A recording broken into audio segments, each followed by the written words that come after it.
3 రోజుల నుంచి ఇరాన్‌కి, ఇంకా ఇజ్రాయెల్‌కి వార్ అవుతుంది. అంటే కేవలం ఇరాన్‌కి, ఇజ్రాయెల్‌కి మాత్రమే కాదు, అమెరికా కూడా ఇన్వాల్వ్ అయింది. ఇక్కడైతే అమెరికా ఇంకా ఇజ్రాయెల్ ఈ 2 కలిసి ఇరాన్ పైన అటాక్ చేస్తున్నాయి. అయితే ఈ దేశాలెందుకు యుద్ధం చేస్తున్నాయి? యుద్ధం చేయడానికి గల కారణం ఏంటి? అసలుకెందుకు యుద్ధం అవుతుందో ఈ వీడియోలో అయితే ఎక్స్‌ప్లెయిన్ చేస్తాను. మీరు మాత్రం స్కిప్ చేయకుండా చూడండి. సో టాపిక్ దగ్గరకొచ్చేస్తే ఈ యుద్ధం చేయడానికి గల కారణం ఏంటంటే ఇరాన్ దేశం ఉంది కదా! ఈ దేశం అయితే న్యూక్లియర్ వెపన్స్‌ని తయారు చేస్తుంది. న్యూక్లియర్ వెపన్స్‌కి మించిన ప్రమాదకరమైన ఆయుధం ఇంకోటుండదు. మీలో చాలామందికి తెలిసిందే. అమెరికా దేశం వచ్చేసి ఒకప్పుడు జపాన్ పైన అటాక్ చేసింది. 1945లో జపాన్‌లోని హీరోషిమా ప్రాంతంలో అయితే అటాక్ చేసింది. ఈ అటాక్‌ని చేసింది న్యూక్లియర్ వెపన్స్‌తోనే. అప్పట్లో ఈ అటాక్ వల్ల 140,000 మంది అయితే చనిపోయారు. సో ఇప్పుడైతే ఇరాన్ కూడా అదే వెపన్ని తయారు చేద్దామని చూస్తుంది. సో అందుకే ఇజ్రాయెల్ ఇంకా అమెరికా ఈ 2 దేశాలైతే వార్నింగ్ ఇచ్చింది.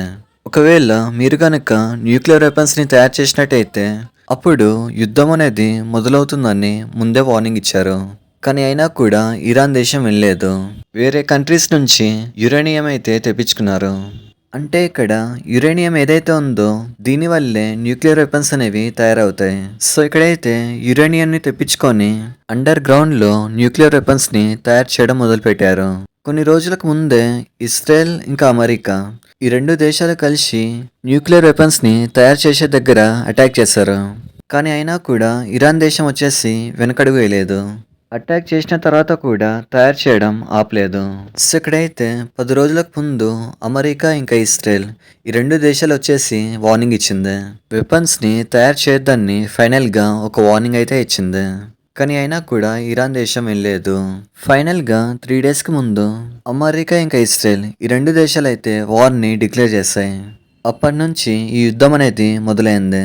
ఇక్కడ ఈ వెపన్స్‌ని తయారు చేయడం వల్ల అమెరికాకి ఇంకా ఇజ్రాయెల్‌కి ప్రమాదం అనేది ఉంది. ఇక్కడ ఇరాన్ లక్ష్యం ఏంటంటే అమెరికాని ఇంకా ఇజ్రాయెల్‌ని నాశనం చేయడం. సో వీళ్ళు అటాక్ చేసే ముందు జాగ్రత్తగా అమెరికా ఇంకా ఇజ్రాయెల్ అయితే అటాక్ చేస్తాయి. ఫస్ట్ డే వచ్చేసి ఇరాన్‌లోని 5 ప్రాంతాల్లో అటాక్ చేశాయి.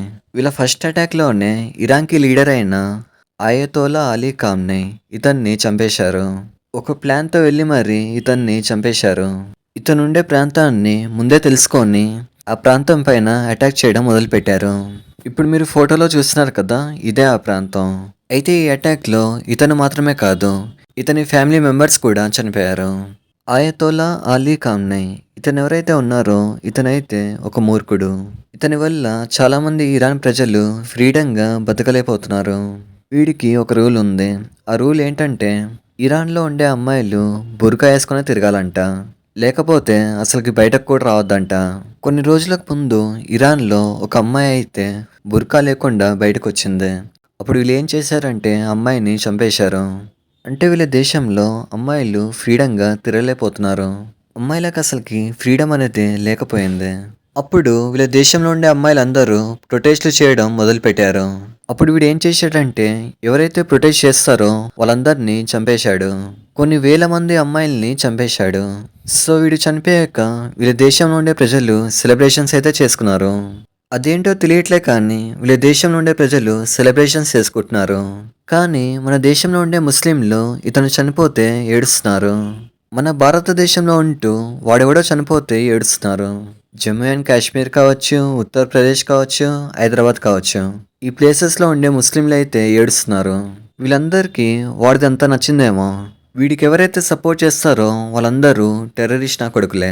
సో ఇక్కడైతే ఇజ్రాయెల్ ఇంకా అమెరికా ఈ 2 దేశాలు దండయాత్ర చేయడం మొదలుపెట్టాయి. ఈ 2 దేశాలైతే ఇరాన్ దేశానికి చుక్కలు చూపిస్తున్నాయి. అసలుకి నిద్ర అనేది లేకుండా చేస్తున్నాయి. ముఖ్యంగా టెహరాన్‌లో అయితే విధ్వంసం అని చెప్పాలి. అయితే రిటర్న్‌గా ఇరాన్ దేశం వీళ్ళనేం చేయలేక ఖటార్, దుబాయ్, సౌదీ అరేబియా ఇలాంటి దేశాలపైన అటాక్ అనేది చేస్తుంది. అంటే వాళ్ళని అటాక్ చేయలేక వీళ్ళపైన అటాక్ చేస్తున్నారు. అంటే వీళ్ళకి అర్థమైపోయింది వీళ్ళు ఎలాగో ఓడిపోతారని. సో వీళ్ళైతే నాశనం ముందు వేరే దేశాల్ని కూడా నాశనం చేయాలని చూస్తున్నారు. ఇది చూస్తుంటే ఒక తెలుగు పదం గుర్తొస్తుంది. మనం బాగుపడిపోయినా కూడా పర్లేదు, పక్కనోడు మాత్రం బాగుపడకూడదు. సో ఇక్కడైతే ఇరాన్ దేశం వచ్చేసి వరస్ట్ కంట్రీ అని చెప్పాలి. కానీ ఎంతైనా ఇస్రాయల్ దేశం వచ్చేసి అంత చిన్న దేశమైనా కూడా అటాక్ అనేది చాలా బాగా చేస్తుంది. మీ అందరికీ తెలియని విషయం ఏంటంటే ఇస్రాయల్ దేశం వచ్చేసి చాలాసార్లు యుద్ధం చేసింది, కానీ ఒక్కసారి కూడా ఓడిపోలేదు. పైగా వీళ్ళ దేశంలో కేవలం 1 కోటి మందే ఉంటారు. చెప్పాలంటే హైదరాబాద్లో ఎంతమంది ఉంటారో అంతే మంది ఉంటారు. అంత తక్కువ మంది ఉన్నా కూడా వీళ్ళకి ధైర్యం అనేది ఎక్కువ ఉంటుంది. మీ అందరికీ ఇంకో విషయం కూడా చెప్పాలి. ఇస్రాయల్లో పుట్టిన ప్రతి ఒక్కడు 2 సంవత్సరాలు అయితే దేశానికి సేవ చేస్తాడు. 2 సంవత్సరాలు ఆర్మీలో చేరి వాళ్ళ దేశానికి సేవ చేస్తారు. సో అర్థం చేసుకోండి వాళ్ళ డెడికేషన్ అనేది ఏ రేంజ్లో ఉందో. ఇక్కడ ఇస్రాయల్కి ఇంకా ఇరాన్కి గొడవడానికి ఇంకో కారణం కూడా ఉంది. ఎందుకంటే ఇక్కడ ఇస్రాయల్ వచ్చేసి జ్యూయిష్ కంట్రీ, ఇంకా ఇరాన్ వచ్చేసి ముస్లిం కంట్రీ. కేవలం ఇరాన్ మాత్రమే కాదు, ఇక్కడ ఉండే కంట్రీస్ అన్నీ ముస్లిం కంట్రీసే. ఏ దేశానికి కూడా ఇస్రాయల్ దేశంతో పడదు, ఎందుకంటే ఇస్రాయల్ దేశంలో వాళ్ళ మతం వాళ్ళు లేరని. సో అందుకే అక్కడ ఉండే దేశాలకి ఇస్రాయల్ అంటే పడదు. చెప్పాలంటే మిడిల్ ఈస్ట్లో ఉండే కంట్రీస్కి సేఫ్టీ అనేది ఉండదు. వీటన్నిటిని చూస్తుంటే ఒక విషయం అర్థమవుతుంది. ఈ కంట్రీస్తో పోల్చుకుంటే మన ఇండియా అయితే చాలా గొప్పదని చెప్పాలి. అంటే ఇండియా వచ్చేసి సేఫెస్ట్ కంట్రీ అని చెప్పాలి. సో ఇది మ్యాటర్. ఇలాంటి మరిన్ని వీడియోస్ కోసం లైక్ చేయండి, షేర్ చేయండి, సబ్స్క్రైబ్ చేయండి. Thank you.